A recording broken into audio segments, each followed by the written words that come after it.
This is quite an extraordinary event. I think I've gone off air. I don't know. What can I say? I started the Wine Society an awful long time ago, and my first visit chez Gigal, I think, was in 1987. Philippe, you weren't there, I don't think, but I remember your father was certainly there, and your grandfather was there too. And I remember a most extraordinary, welcoming, warm-hearted family taking me through lots of different wines. I was very new in the business. I had never heard of most of the things I was tasting. This was only my third time of drinking Condrieu, for instance. The first time was at a famous restaurant called Elevage, which was sort of next door, and the bottle was corked. That was my first encounter with Condrieu. The second bottle was all right. The third one came from Gigal. And ever since then, we've remained, I think, in reasonably close contact. We've seen Gigal grow exponentially over the years. It used to be a house restricted really to Côte-Rôtie and Condrieu. It now covers pretty well every wine in the Rhône Valley, every appellation. Not only that, but I think Gigal have become over the years masters in most of these, or if not all of these appellations. So, Philippe, bonjour, bonsoir, over to you. Bonsoir, Marcel. Good evening, Anna, and good evening, everybody. I am truly delighted to spend some time with you and have the opportunity to talk about Rhône wines that we are going to share tonight. It's a fantastic opportunity offered by the Wine Society, and I would like to thank them a lot for this great moment we are going to spend all together. I have, of course, many things to tell you, many messages to tell you about the Rhône. And I've been fortunate to meet Marcel in our cellars 2 weeks ago, so quite recently. And we decided that we would do this interview, this chat on a very relaxed way. So I'm sure Marcel has questions. I'm glad that you also have opportunities to ask questions, and I will be delighted to do my best to answer them. Excellent, Philippe. I suppose one ought to start with a little bit of history of the House of Gigal. As I mentioned, your grandfather, and who, of course, began the whole business quite a few years ago. Absolutely. So Gigal is a 100% family-owned business. Started by my grandfather Etienne, the 1st of January 1946. It's a very important date for us because a lot of people are convinced that Gigal is a winery existing for 100 years, and I probably represent the 10th or the 12th generation, which is completely wrong. I represent the 3rd generation.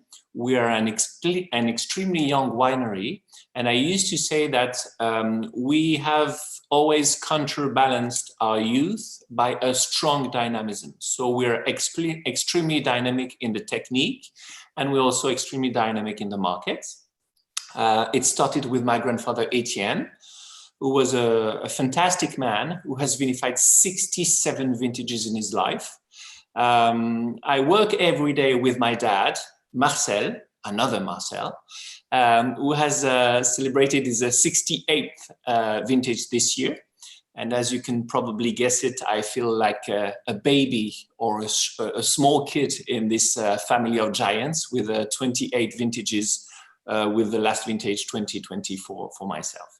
So the winery is located at the Northern Rhône appellation, being Côte-Rôtie. So we are in Ampuis, Ampuis being the capital or the birthplace of Cote-Rotie, if you prefer.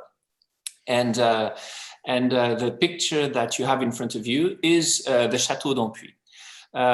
Believe it or not, I am currently talking to you from the Château d'Ampuis.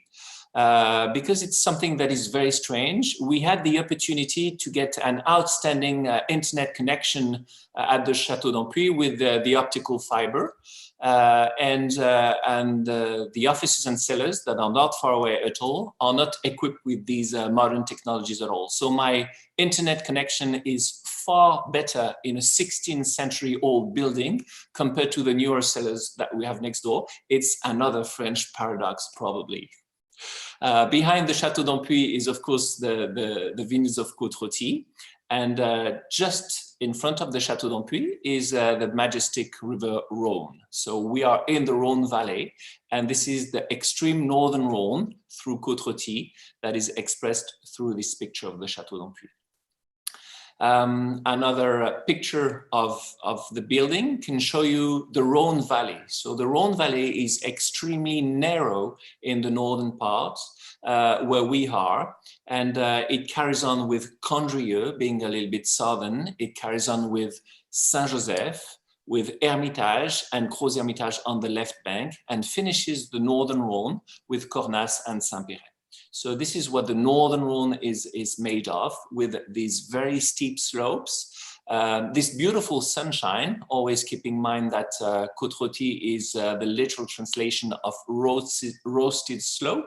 So the slope, you can see it, and the roasted spot comes during the summer when it's very, very hot in our place. When we talk about Gigal, we talk about a family-owned winery where we have the chance to work as a family, and we're all totally dedicated to the everyday work of a winery. That is to say, both my dad and I run the business, but I am myself an enologist. And despite the beautiful jacket I have on this picture, I spend most of my time in jeans and t-shirts. This is the way we meet with Marcel in the cellars.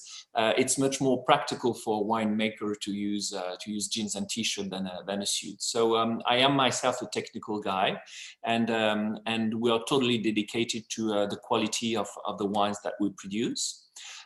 We have 3 different activities historically at the winery since 1946. We, of course, own a beautiful vineyard.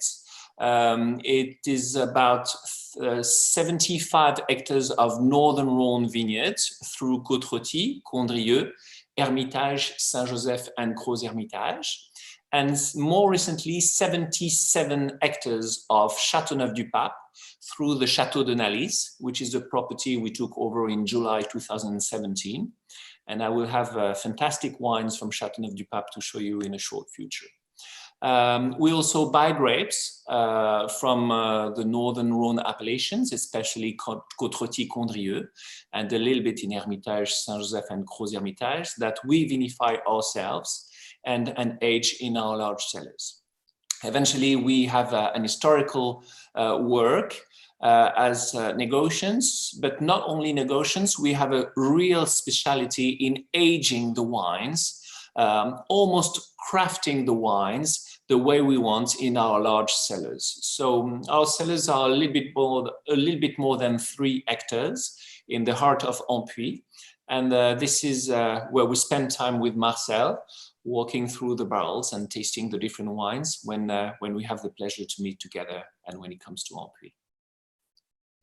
That's excellent, Philippe. The other thing, of course, that you do, which very few people do, is, of course, you make your own barrels. Yes, it is something that I forgot to mention, but it is important. We have a bit more than 5,000 casks, 5,000 small barrels at the winery. And we are a unique example of a winery owning its own cooperage in the Rhône Valley. So the cooperage is only a few steps from where I am right now. That is to say, it's located at the Château d'Ampuis. And it's a small cooperage. We have a single cooper, but this guy is exactly like us. He's a workaholic, so is working very hard. He produces 5 barrels a day, which means between 850 and 900 New York barrels a year. And this is covering our needs. So all the wines that we aged are aged in our own barrels made at the Château d'Ampuis. Right, thank you, Philippe. Maybe we should start tasting the very first wine.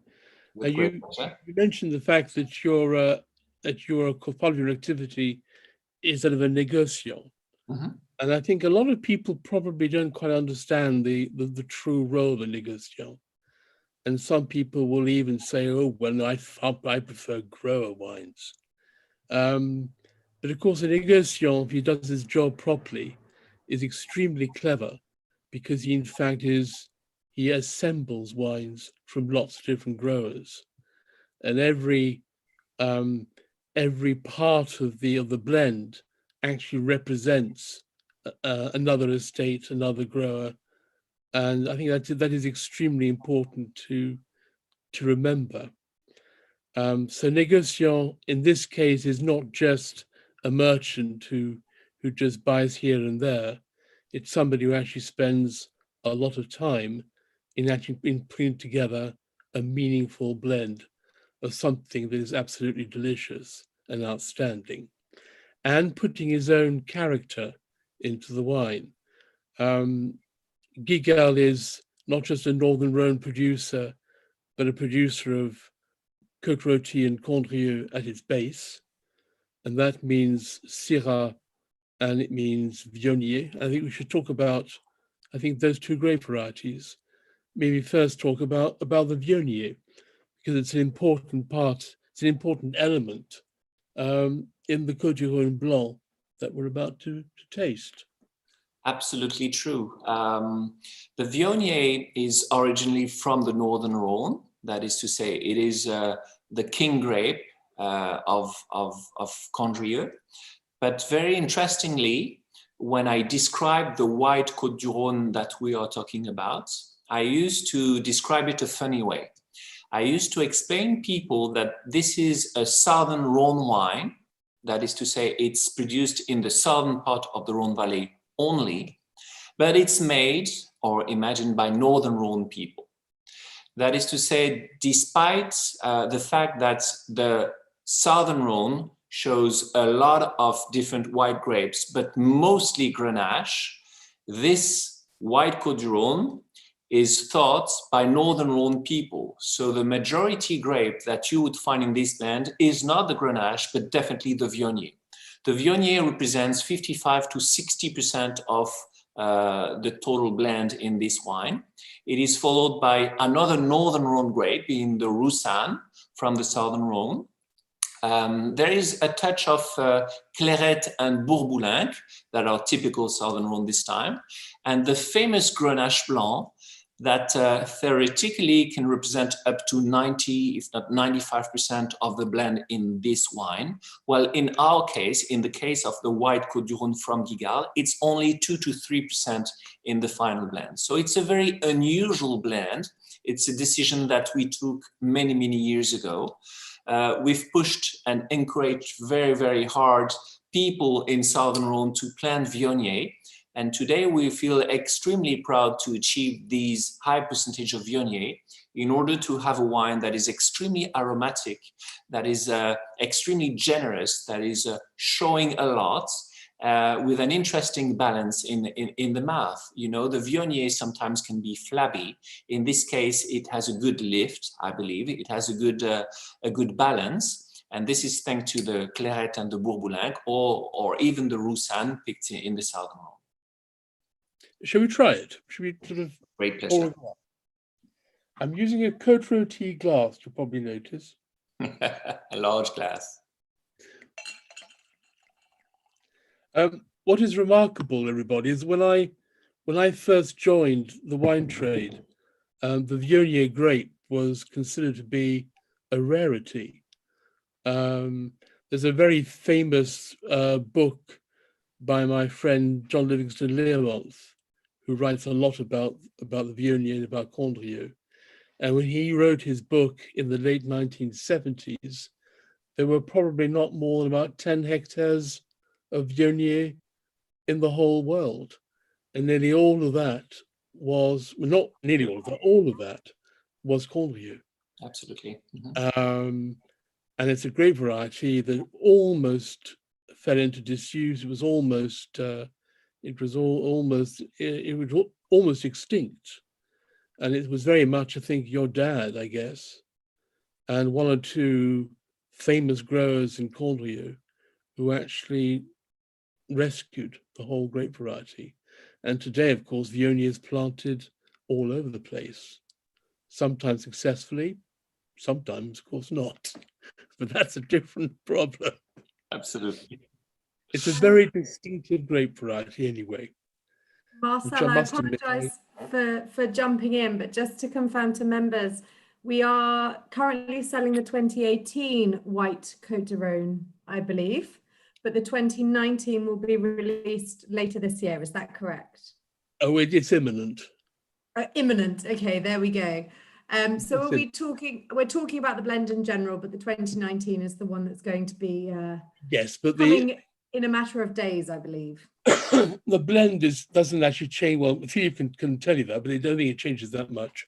But 19 will be fresher than 18. Absolutely true. We are very keen on keeping the 55-60% of Viognier on every vintage. So we can talk about 2018 or 2019. We will have more or less the same blend in these two vintages.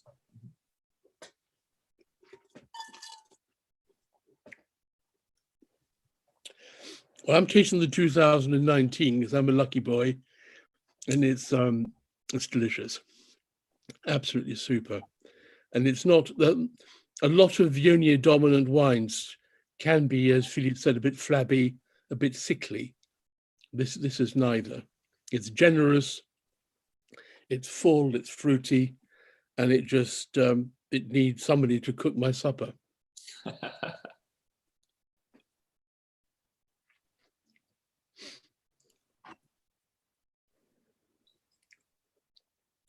Interestingly, and carrying on with your arrival in the wine in the Rhône world in the 80s, we were keen on having Viognier in our blend of white Côte-du-Rhône, but at the time we were hardly able to find more than 5 or 7% in the final blend because there were very little Viognier planted in southern Rhône. So it took a lot of time and a lot of energy for us to encourage people to plant this grape. Believe it or not, in the 70s, Viognier was not even allowed in the blend of white Côte-du-Rhône. So my father was extremely upset about this situation, and is the one who rang the door of the AOC, the Côte-du-Rhône AOC, to say, listen, there is one of the best grapes in the Rhône Valley that has been forgotten in the allowed grapes of Côte-du-Rhône. So once it's been allowed to plant it, we've pushed very, very hard. And it's the way today we succeed with an easy 65-70% Viognier. Good. That's excellent. Shall we, since we're on the subject of Viognier, I suppose you might as well just carry on and taste the Condrieu and talk more specifically about Condrieu, which, as I said, it had a almost mythical reputation of a wine that didn't exist, almost, apart from 3 or 4 growers, each owning a garden's worth of vines. And of course, Gigal, it was the most extraordinary situation. And I remember at the time, the slopes around Condrieu were almost deserted, a lot of missing vines, a lot of diseased vines. It wasn't very healthy. And it was also very small. I think Condrieu didn't extend much beyond the actual village of Condrieu. Nowadays, of course, it's been extended. It's all over the place. So I'm going to go and get my bottle of Condrieu and I'm going to open it. And you can talk about Condrieu. And again, just for members to confirm, they're going to be discussing the 2019, which is available on Primeur later. And I believe it's what Marcel is currently working on. So it's like seeing the workman mid-progress. But Philippe also has a bottle. So us laymen aren't lucky enough to have a bottle. So we'll leave it up to the two masters here. But yes, it is the 2019. I would share a link with you, but it's not available yet. So that's why. So I'm glad the 2019 will arrive soon, because it is what we consider an outstanding vintage. So what we enjoy about 2019 Condrieu is a beautiful balance between an expected richness. A Viognier, generally speaking, is never a thick wine. It's a wine that has depth and that has fatness. But we really and we truly enjoy, let's say, the minerality, the freshness, the saltiness that the vintage has been able to achieve with the 2019 vintage. Back to Marcel's comments about the rare presence of Viognier in the Rhône Valley or around the world. It is absolutely true that in the 70s, we consider that there were more or less 9 or 10 hectares of Viognier planted on planet Earth, and it was the Condrieu appellation. Slowly but surely, we have replanted our own appellation, and we reach today about 190 hectares for the total surface of Condrieu. But very interestingly, the Viognier grape travels a little bit. It first traveled southern Rhône, the Ardèche district, the Drôme districts, then the Languedoc-Roussillon, of course, and then it crossed the Atlantic. It's been planted in California. It's been planted also in Australia, in New Zealand, a little bit in South Africa. And there were an interesting sentence about Viognier a few years ago, explaining that Viognier was probably the Chardonnay of the Rhône Valley. I more or less agree with this expression for a simple reason. I know a lot of good examples of Chardonnay around the world with decent, if not important, yields. And despite the yield, Chardonnay tastes more or less good, but generally speaking good. Viognier is a grape that cannot stand high yields. So we are, let's say, the keepers of the Viognier in Condrieu. The maximum production of this appellation allowed in terms of yields per hectare is extremely low. And we, of course, get the best results with the Viognier as long as we don't think of producing too much. We need to find, let's say, this concentration in the wines, this richness, this density, as I was explaining it before. Very well explained, Philippe. Yeah. And I can say that having been to visit you pretty well every year, I think the Condrieu is the one appellation that's actually, it's found a level of finesse that maybe it never had before. The wines are actually very elegant. They're never too heavy, and always drink extremely well. And I'm going to have a quick glass of Condrieu because it's that time of the evening.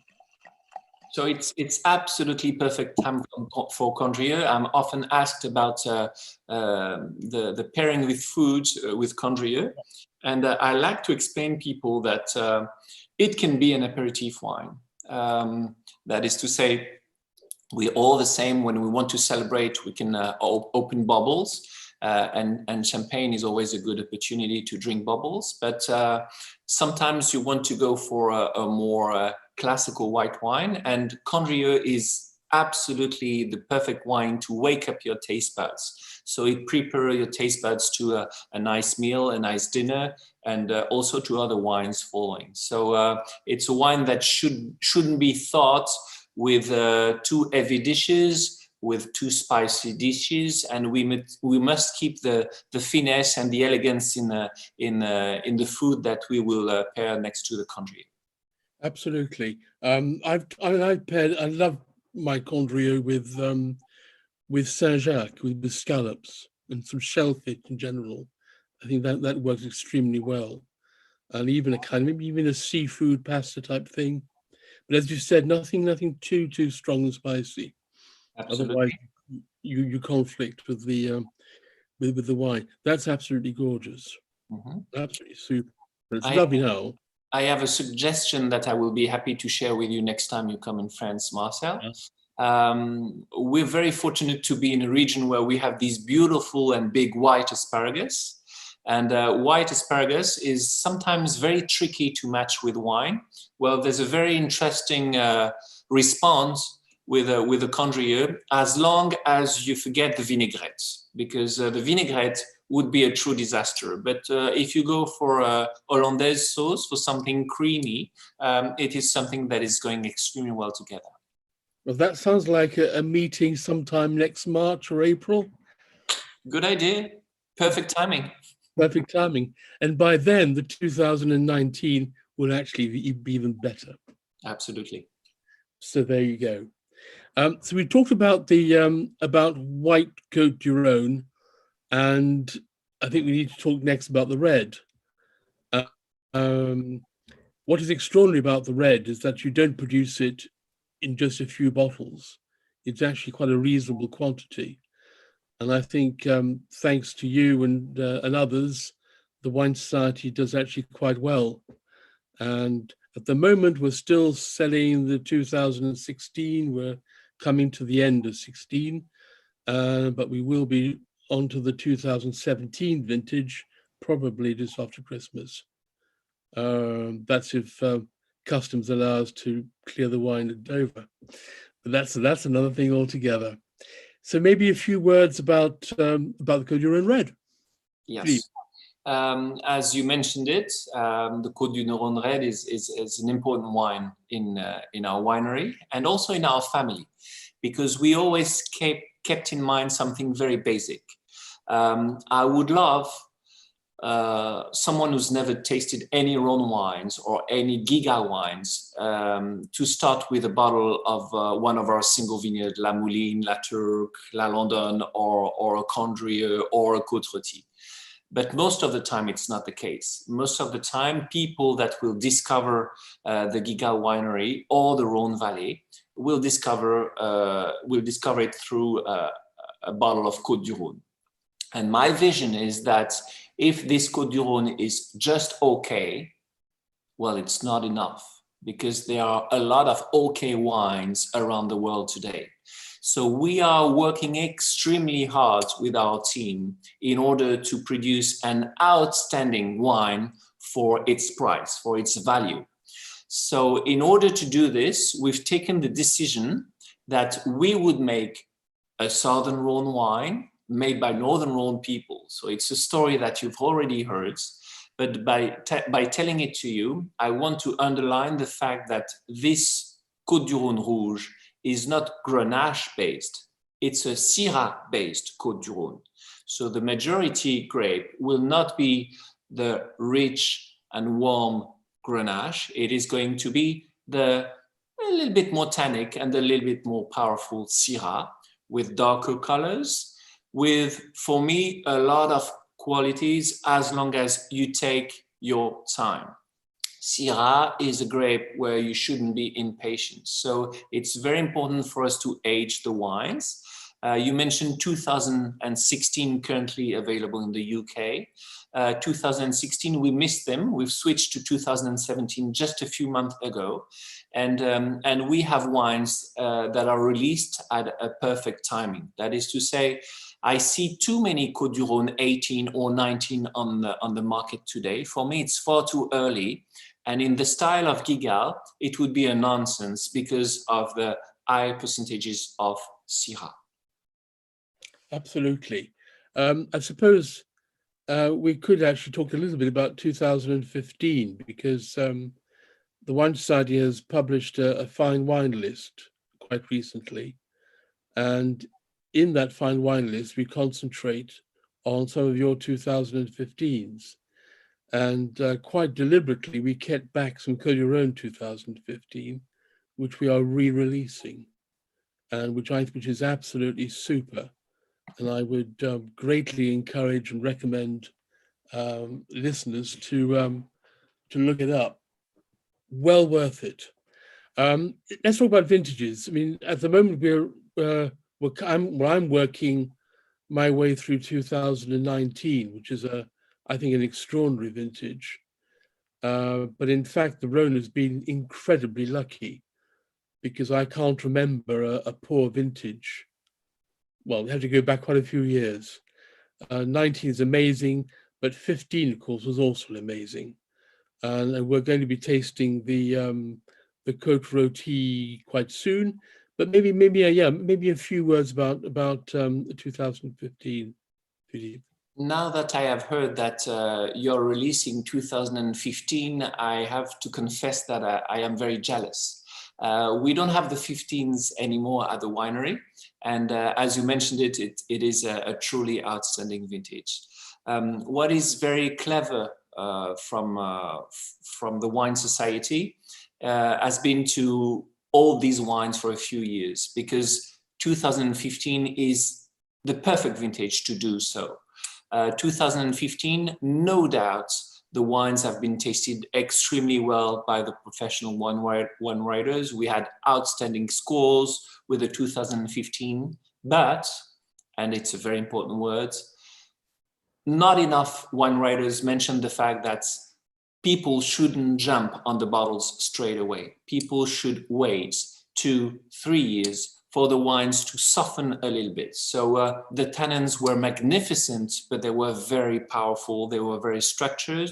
And these wines are starting to open up extremely well these days. So what can I say? You're clever, Marcel. You've done something very clever. And it's a very good timing to show the 2015 now. I think we have, from memory, we've got the Côte-du-Rhône, we've got the Côte-Rôtie. We'll talk about that in a minute. And I think we've also got some Crozes-Hermitage, some Châteauneuf and some Gigondas. So we've got a little range and truly sort of lovely wines. We're talking about 2019. Would you compare 15 and 19 in any way? Yes and no. I would compare 15 and 19 for the density and the concentration. The difference is that I would never have considered drinking a 2015 in a young age, whereas 2019 has got, how can I say this, a softness, if not a richness, that makes that people that are used to drink new world wines, for example, will not be surprised by the power of the 19. In 15, it is obvious to anybody that these wines should wait. In 2019, you will have people that will recognize the density, the power, the structure of the tannins, and will keep them for an easy 5-10 years. And you have other people that will see the richness, the fatness, almost the sweetness on the first mouth when you taste these wines, and who will drink these wines much sooner. So, for me, 15 to keep necessarily, 19, it will depend on the taste of the people. And also the wine, I guess. I think some wines will need keeping. Absolutely. A long time. But 19 was also a fairly generous vintage, I think. The yields are quite high. Yes, it was. And I did sort of, when I tasted, I had slight memories of 1990 in that respect. Very generous fruit and very, very seductive, super wines. Thank you very much. Well, in that case, I think let's talk about Cote-Rôtie, because again, there's in Cote-Rôtie and in Hermitage too, actually, there is a fashion for single vineyard wines. And indeed, you produce some of the grandest single vineyard wines. But of course, the old way of making Côte-Rôtie or Hermitage is to blend and to actually use every bit of the slope and actually create something that's harmonious and balanced.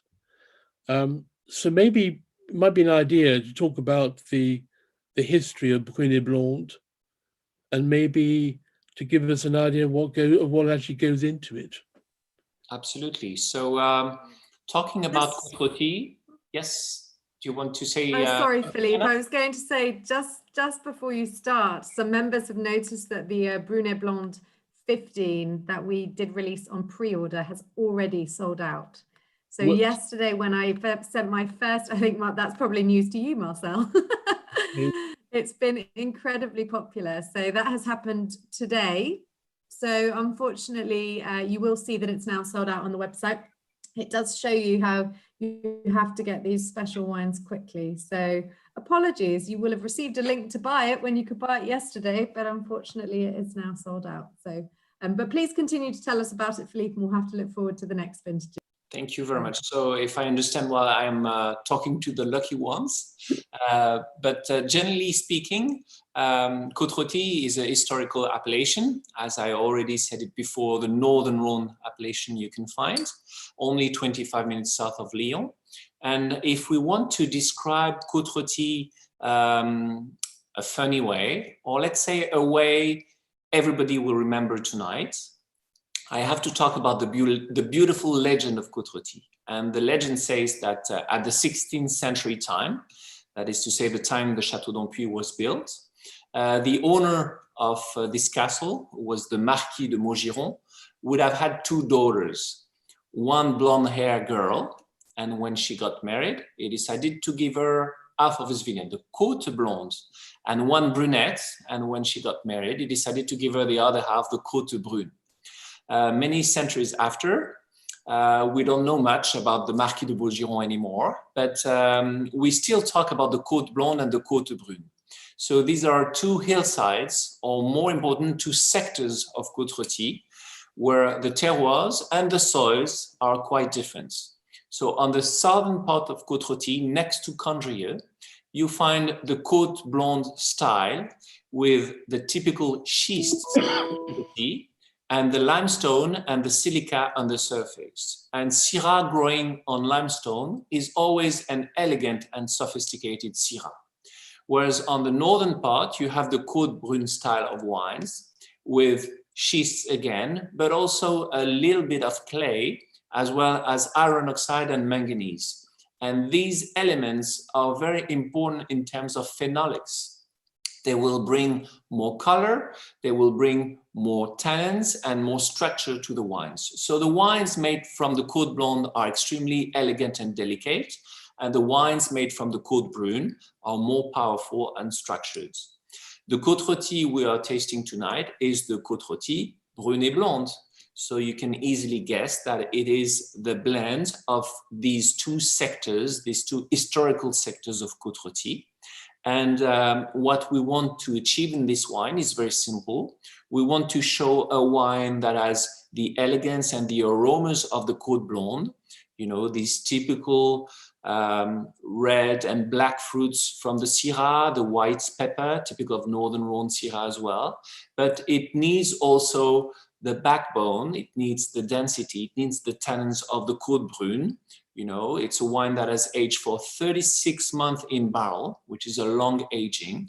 It's been released after these 36 months.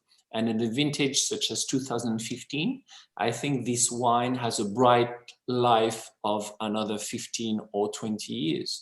So you can be patient, or you can open a bottle to celebrate the end of the lockdown, for example, which is an excellent idea. That's a very good idea. And maybe serve it with some pheasant. Yes. Something like that. Game is an excellent idea for Côte-Rôtie, absolutely. Absolutely right. And it keeps ever so well, actually. I do have, my first, I think the first time the Wine Society bought Brune et Blonde, I think was vintage 83, but I could be wrong. And we certainly had, at the Wine Society, we still had a few bottles of 85, which were absolutely wonderful. Top vintage. Top vintage. I was going to ask about the aging, because I think the other thing where you are exceptional is in the aging process. Most growers, when they make a Cote-Rôtie, they will leave their wine in barrel for 12 months, maybe 18 months. But you are absolutely exceptional in leaving it for 36 months. Maybe you can explain a bit why you do that. The idea of aging the wines long in barrels is very simple to us, but it's very important for me to tell you about why we do it and what's behind these long-term aging practices. There is new oak in the Côte-Rôtie Brunet Blonde, about 50%, and there is also 50% second rotation oak barrels. So when we talk about aging in barrel, a lot of people hear toasting. That is to say, they smell the oak and they think of the flavors of the oak that would migrate into the wine. For us, it is a very limited aspect of the long-term aging policy that we run at the winery. More important to us is the small quantities of oxygen that are going to go through the staves in order to soften the tannins. Always keep in mind that Syrah can be a powerful for sure, but sometimes a little bit rustic. You know, it's the wines of Syrah are always born strong. You have no Syrah born elegant and delicate. So time, I think, is our best friend to achieve wines that will have more sophistication, that will have more elegance, and that will have more delicacy. So by aging the wines so long, I am convinced that we are not changing the quantity of tannins, but we are changing the quality of the tannins. And we are turning tannins that could be sometimes a little bit tough in some vintages to tannins that are aged, that are more elegant, that are more fine, more delicate. The word that we use in French, and Marcel, you speak excellent French, is élevage. And very interestingly, élevage is the same word that we use for kids. We say raise children in English, but in French, it's the same. You don't say raise a wine, but in French, it's the same word if you raise kids and if you raise a wine. And I am the proud father of twin boys that are 10 years old. And trust me, if you don't do a proper élevage, it can be a little bit wild. It can be a little bit weird sometimes. So I think wines are a little bit like kids. That is to say, they need time in order to have a more sophisticated education. Is that proper words to you, Marcel? Brilliant words. I must ask my children if they've been properly élevé or élevaged. I have no idea. I have tried. That's excellent. I think there's quite a few questions that are coming in. There's one question that I'd quite like to ask because I mean, Gigal is well known for the Northern Rhône, but people probably haven't quite understood or realized that Gigal is about to be almost as important, if not just as important, in the Southern Rhône. You are now a maître de Châteauneuf-du-Pape in a big way. Not master. Students. Students. I do beg your pardon, but you think you own sort of 60, 70 hectares of Châteauneuf, which is not too bad. What is your idea, your ideal for Châteauneuf-du-Pape? How do you see it? You know, my feeling and the feeling of my dad are that in order to walk properly, you need two legs. And very honestly, we were very fortunate to have a strong leg in Northern Rhône only, through Côte-Rôtie, Condrieu, Hermitage, etc. And we were missing another leg, the left leg, in order to have a perfect balance. So we are a winery totally dedicated to Rhône wines. I have colleagues or friends that I truly respect and that I have a lot of pleasure to talk with. And we have opportunities to do joint ventures in other countries, in South Africa, in Australia, in California, etc. My feeling is that never say never. But before going to Australia, before going to South Africa or to California, we have so many things to do in our own regions, and Châteauneuf was the most logical way for Gigal to develop in its own region, that is to say the Rhône Valley. So everybody knew that we were searching for the past 20, if not 25 years, a property in Châteauneuf-du-Pape. We didn't want something too small. We want something very high profile, definitely quality oriented. And the Château de Nalis is a magnificent place that we found with some of the very best terroirs of Châteauneuf-du-Pape. I'm talking about Lacroix, I'm talking about Les Grès Rouges du Comtat, about Piélon, about these fantastic terroirs. And we are absolutely thrilled to spend time there, to learn about the 13 grapes of Châteauneuf-du-Pape. And what can I say? My wife being from Corsica, it's probably closer from Corsica than the Northern Rhône, and she would like to spend her life there. But unfortunately, she married a Northern Rhône guy. So I live here and I move there every week, more or less.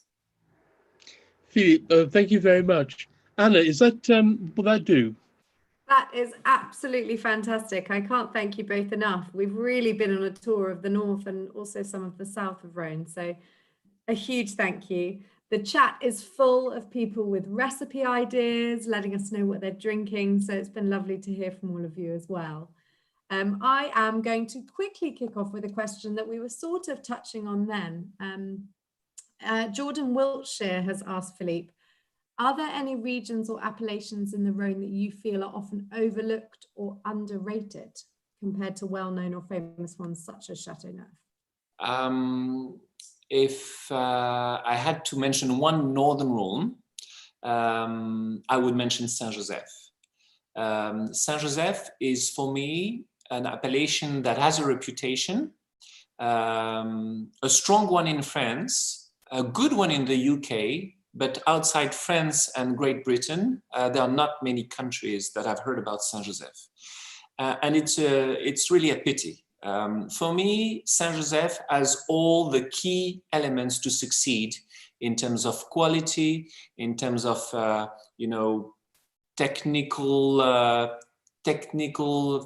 technical feelings for me are extremely good in this appellation. And I sometimes say to people, I would like to be 40 or 50 years older because I would like to see how Saint-Joseph is going to succeed in growing its reputation and in growing its quality in the future, but it has everything to succeed. If I can also add, it has fantastic terroir, and it hasn't really. It's still, as you said, it's still undeveloped, and the potential of the terroir is for the future still. I think it could become absolutely enormous.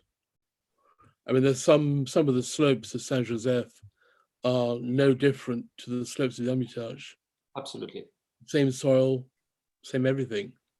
Extraordinary. I agree. Saint-Joseph. Wonderful. Thank you both very much. So there we have it. Although it does sound like many of our members are already drinking Saint-Joseph this evening, so there might be some already in the know. We've had quite a few questions on grape varieties, so I'm actually going to combine a couple if that's all right. We've had a gentleman, John Crawford, on the chat, who's got a sort of climate change grape variety question, which is around whether you might need to adapt to grow different grapes. But we've also had another gentleman, Jordan, talking about if there are any that you would like to grow more of, so in particular of the 13 permitted in the Southern Rhône. So do you have any more grape varieties you would like to grow more of, and why? I will have two answers to this question, or these two questions. The first answer will be a Northern guy answer. I was born in 1975, so I'm 45 years old. And as long as I can remember, when I was 10 years old, so a great vintage, we're talking about 1985, we were picking grapes beginning of October at a potential alcoholic degree of around 11.5. And we were chaptalizing 2 degrees with sugar, which is absolutely permitted in this area. And we've made outstanding wines, such as the 1985 vintage, working this way.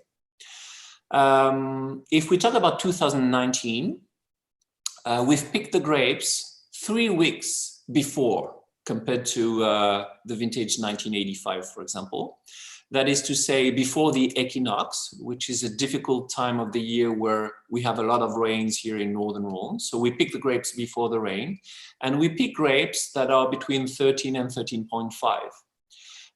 If you ask me what is technically the best, my answer is very clear. Technically, I far prefer to pick grapes that are 13, 13.5, rather than picking grapes around 11, 11.5 and chaptalizing. So I very much agree that global warming is a true issue for a lot of wine regions in general. For the Northern Rhône in particular, it's not a problem right now. If it goes further, it could be an issue, but honestly, looking at the past vintage 2020, picking at 13, 13.5, we are extremely good right now. Now I have my other part of the brain, the Southern Rhône guy, talking, and in Châteauneuf-du-Pape, it is a true issue. So we don't think about ripeness anymore. We think about freshness, we think of the droughts, and we think of the balance that we have to achieve in our Châteauneuf-du-Pape.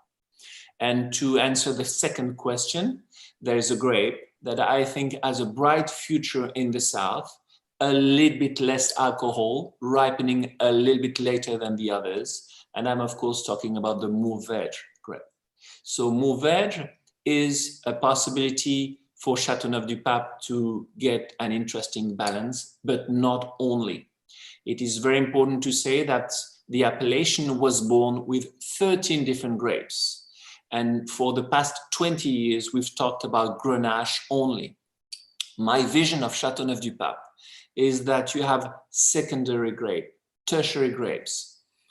Whatever the name, the crazy name is, you know, you have the Counoise, you have the Muscardin, you have the Terre Noire, and you have the white grapes that are also allowed in the blend of the reds that can bring a little bit more acidity, that can bring a little bit more freshness, that can bring a different balance, let's say rebalancing the Grenache that is traditional in Châteauneuf-du-Pape. So I am not pessimistic for Châteauneuf-du-Pape as long as we don't stay narrow-minded with the Grenache and we open a little bit to other grapes.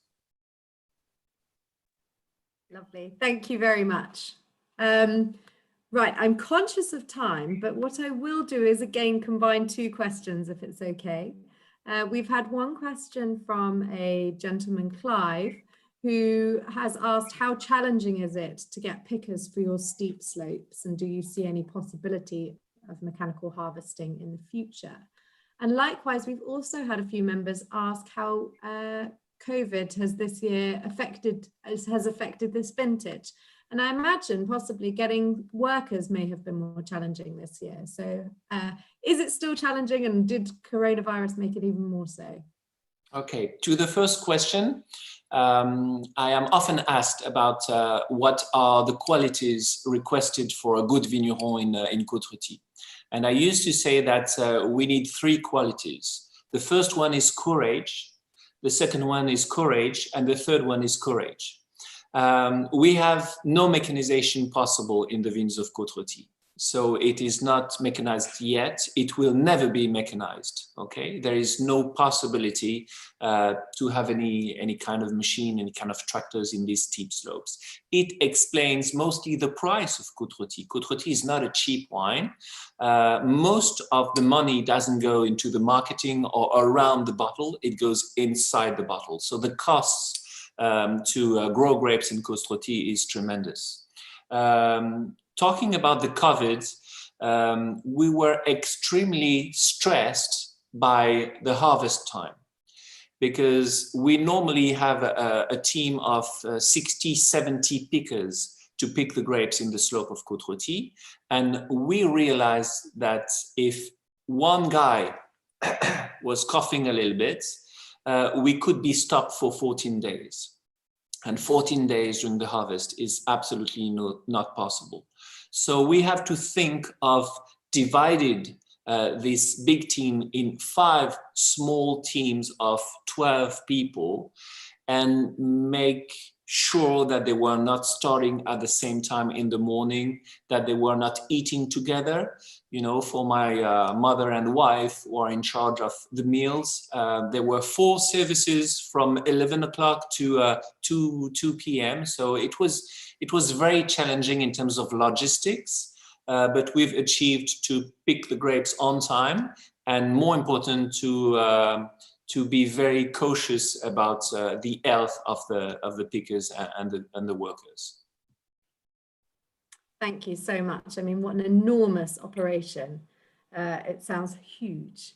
So we've actually got so many questions left, and I do apologise to members for not being able to get through as many as I hoped. What I would say is that Marcel is fantastic with food, and we have had a few food questions. There's too many wines to go through each of them individually, but I know that Marcel has a few sneaky guides in his pocket. So I will ask Marcel, probably not immediately as he's in the middle of the offer, but for some top tips on food pairings, and I'm sure he'll give us a bit of advice I can send around. There's also too many wines to go through to ask about individual vintage storage times. Again, we can send you around some vintage reports. As we often say on these tastings, some of our, it's personal preference, so don't take what we say as the gospel truth, but we will send around some vintage reports and keeping times. And Philippe, you touched on that yourself as well. But I will finish with a final question before everyone heads off, because I think it's probably one that everyone would like to know sooner rather than later. And that is, can we visit you, Philippe, when we're allowed to? Can we come and see the vineyards of Gigal and come and visit you in the Rhône? So my answer will be a very clear answer. Yes, with great pleasure. We were missing a space to welcome our guests, and believe it or not, we have finished an outstanding cellar door. We have finished it at the beginning of the confinement. So let's say it's not the best timing, but as soon as people will have the opportunity to travel, we have this fantastic place called Le Caveau du Château to welcome our guests, to spend time in the vineyards, to spend time in the cellars, to taste the different wines that we offer. So yes, it will be a great, great pleasure for us to welcome all the guests. I'm sure that's music to many members' ears as well as my own. I'm going to allow Marcel to finish the evening, but I would like to apologise if any guests had a few technical glitches getting on tonight. I know that a few of you struggled initially, but we did manage to get a huge group of people through this evening. So again, thank you. But I will hand over to you, Marcel. I would obviously like to thank you both myself, but Marcel, I'll let you do the honours. That's extremely kind of you, Anna. Thank you ever so much. I hope that wasn't too boring, everybody. I thoroughly enjoyed it, nonetheless. Philippe, absolutely amazing. I'm very much a Gigal fan, and believe it or not, I shall be drinking Gigal this evening, and I think everybody should do as well. And I'm going to wish everybody a Merry Christmas, Happy New Year, and Happy Gigal. Bonsoir. Thank you very much. Merci, Anna. Merci, Marcel. Thank you, everybody. Cheers and stay safe. Absolutely. See you. Bye-bye. Bye-bye. Bye.